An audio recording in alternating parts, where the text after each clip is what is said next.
Welcome back to Mason Rush and Friends, a.k.a. Professional Wrestling, the podcast. Jonathan A. Hacohen with Mason Rush, of course, and our special guest back for another episode. Yeah. He's the one and only Van, don't call me Hammer, Landon, Barn Burner. The testosterone is flowing like fine wine tonight. Love it. So, we again are robbing the stable of Hamilton Pro Wrestling. We are not the official podcast. We're an unofficial podcast of HBW at this point. We should work at some kind of deal. What do you think? Maybe message Rip and get a sponsorship endorsement going? I think he'd be listening because we're robbing all the stars. And this guy here, man, he killed it the last episode. And we said, we got to bring you back from Aurelia because we're going to get you guys on. And today's episode, we're going to be talking some HBW wrestling. I know you guys love it. Mecca of Ontario wrestling. Heck yeah. Like, people don't realize how passionate Hamilton fans are for their wrestling. I mean, it's unreal. Crazy. They put their teeth in, right? they come on in, and The Rock would have a field day. Tattoos and all, and it's a rockin' time in Hamilton. We love them. It's what a magical place. It's insane. Everything you hear and think of what Hamilton is, go check out the Germania Club for HBW Wrestling, and you're like, this is Hamilton. Best people. The most amount of beer sold in Hamilton on a Friday night is an HPW show. Oh, yeah. And at the end of the show, we clean it up. So I get to see how many tall boys go in those garbages. I actually tried to do math on that. Let's just say the concession stands. Rip's got a little gold mine going in there. I hope he gets a cut of the door and concessions. Do you know the doors for an 8 o'clock show or 7:30? They call it a 7:30 show, but really starts around 7:45, 8.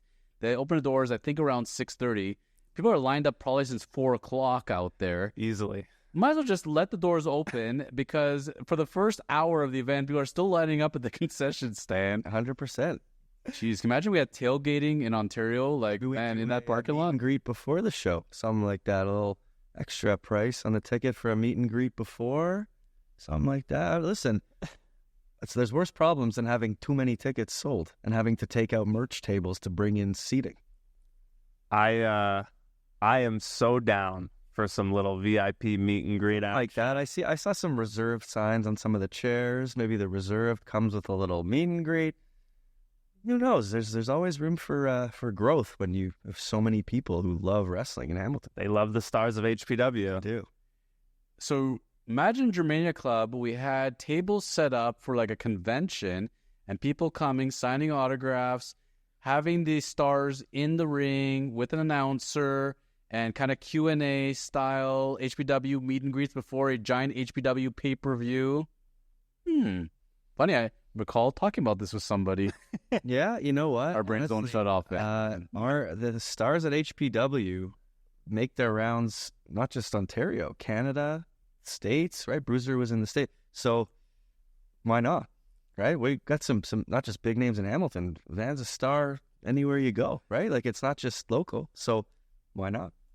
Are you guys ready for some HPW rapid fire? Absolutely. Know it. We got some questions that the fans have been asking, and I've been dying to ask you to. So, boom, boom, boom. Let's jump right into it.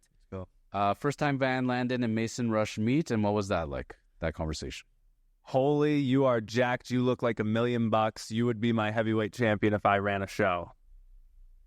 Yeah, I've had a disadvantage because I knew him before. Like, I followed HPW, so I like I said, I don't know if I was talking about last episode or 2 episodes ago, but I used to go into that place and see those flyers on the wall from past shows, 2016, 17, 18, 19, 20, all the years, and this guy's on all of them, right? And you can see the progression, but you can also see that day one, he knew what he was doing, right? From all those years of studying footage.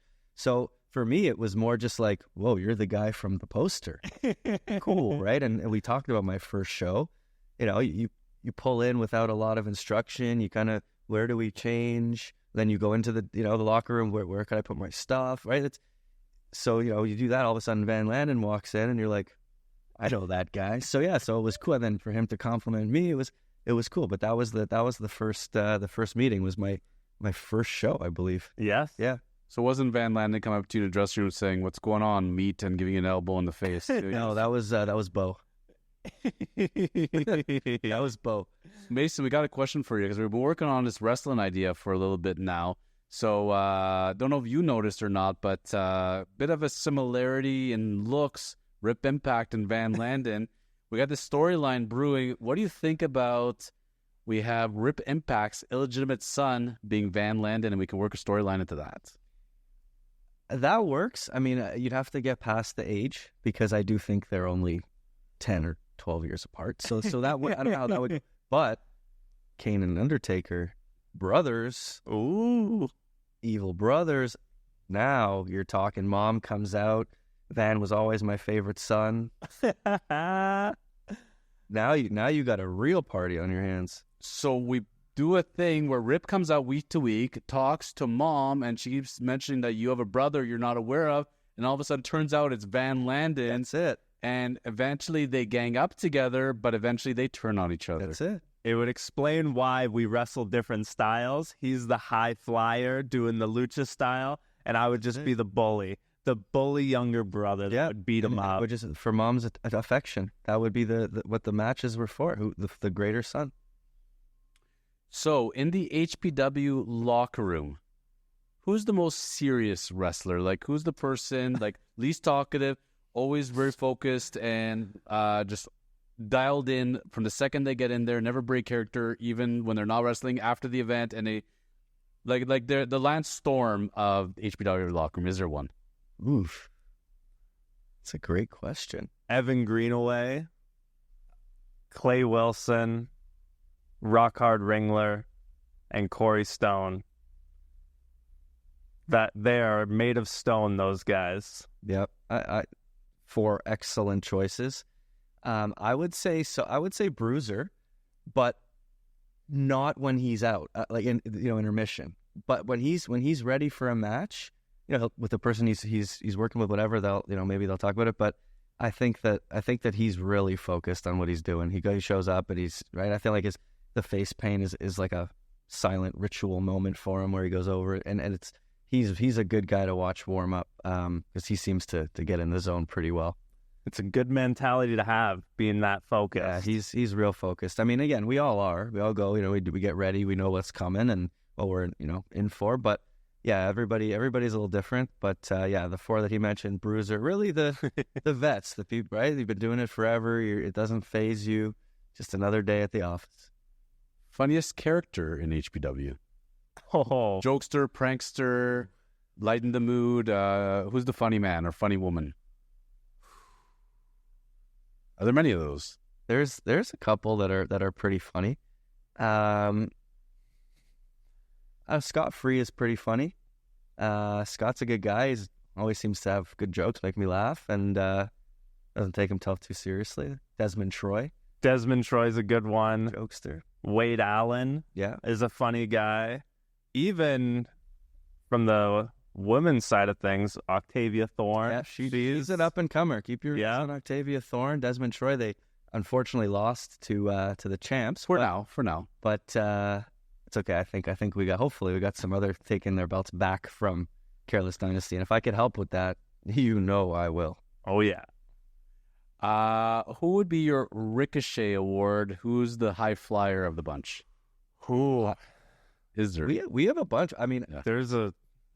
And the Bruiser Battersby off the top of the cage. Yeah. I know it was awesome. You like that one, eh? Yeah. Tyler Arrow's pretty. He's a pretty good acrobat. That guy. They had a spot in the last match that made my jaw drop. It was a backflip off the second rope into a shotgun drop kick off the top rope. It was a really nicely done, and Robbie got him good with that. But he still retained his belt. But I would say Arrow, high flyer. Great athleticism, and he'd be the most. He did a handspring move the other day. Yeah, I would say Arrow is probably the closest. Van? And just to be the yin to his yang, Robbie Cosmos. On any given day, and you put them in the main event, you get exactly that. But exactly, either one of them on any given day is that number one, is that Ricochet Award. Strongest wrestler who he looks like can bench the most, one in the ring that you think is going to press slam you easily. Who wins the award for pure strength? Oh, Van's got a guy already. Van? Mason Rush, Jax Williams, give or take those two any day of the week. In terms of physical specimens, I mentioned it earlier. Who am I putting my heavyweight title on? It's a one-on-one match between Mason Rush and Jax Williams. When I was sitting out in the crowd and I was with the T-shirts for Mason Rush over there, which, by the way, are for sale at the event, I was talking to one of the members there of HPW, one of the entourage people. They said to me, "Who are you here with?" And I said, "Mason Rush." And this was early on in his HPW career. And they said, Mason. Oh, it's the body guy, the fake body looking guy, right? What? Yeah. And I'm like, no, that's all him. Yeah. You're the body guy. I would go with Jax. That would be my answer. I gotta say, at Spring Slam there, Jax was looking jacked. Yeah. Like, he was Every looking time I good. see him. Yeah, I told him when he was here on the show, I said, dude, you look like a freaking wrestler. You got the look, you got the hair and everything. It's funny. You all are wrestlers. You all look like wrestlers in your own unique ways. It's funny, but there's a certain wrestling look, so to speak. Yeah, I don't have the hair part of it, but Well, I try. I think Triple H is doing okay. he had the hair though. He had, but even now, look at him. He's to experience the best of both worlds. But near the end of Triple H's career, as far as when he decided to go with the shaved look, he was going strong with the shaved look. yeah, no, he looked good. Just got to get the beard going, right? I know that Jax and Van are fond of the long locks, and if I was able to join the team, maybe I would too. It's Be hard. the Hanson brothers.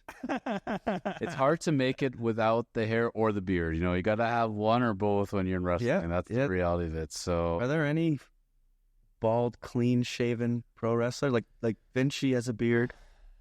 I'm trying to think if there are any. Ricochet, no? No, he's got a beard. Oh, he's got a beard. That's right. I'm trying to think of it. I'm so stuck. Would have been. I don't even look at his face. I know. Would have been the only one. Kurt Angle's who comes to mind, but he's not wrestling. So if one comes up, we'll think about it. There you go. But, for now. And as we're ending today's episode, got to ask you both, as we're doing this rapid fire for HBW, and we robbed HBW of their top stars here today. Start off with Van Landon. Favorite HBW moment to date? Favorite matches? One that really sticks out in your head? 2023 Spring Slam 4. Young and Reckless, Van Landon and Shane Silvers win the Hamilton Pro Wrestling Tag Team Championships in a 4-team elimination match against then champions Millennial Falcon. My now friends from a different organization, Empire, and my least favorite people probably on Earth, the Careless Dynasty. Oh, that makes two of us. Does anyone like them? No one likes those guys. They don't even like themselves. Like, do that parents even like them? Like, do they go home and they're like, just don't sleep at home tonight, guys? Yeah. It's like MJ's And- mom having a sign saying, "I'm sorry I gave birth to you." Yeah, honestly, it's I don't know anyone who likes Careless Dynasty. I don't know how maybe the fans don't even come to see them.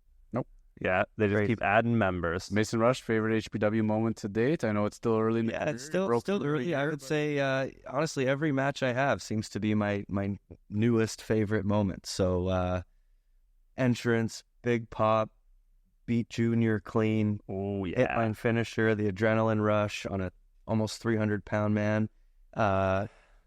Crowd goes. It's I don't know about you, but when I go home from those things, like I can't sleep till 3, 4 in the morning. Like it's very hard, and I imagine it's not that it's similar, but you know how a musician or athlete, like they feel after it. It's the energy from those Hamilton fans is so contagious that it sits in you till the next day. It's pretty cool.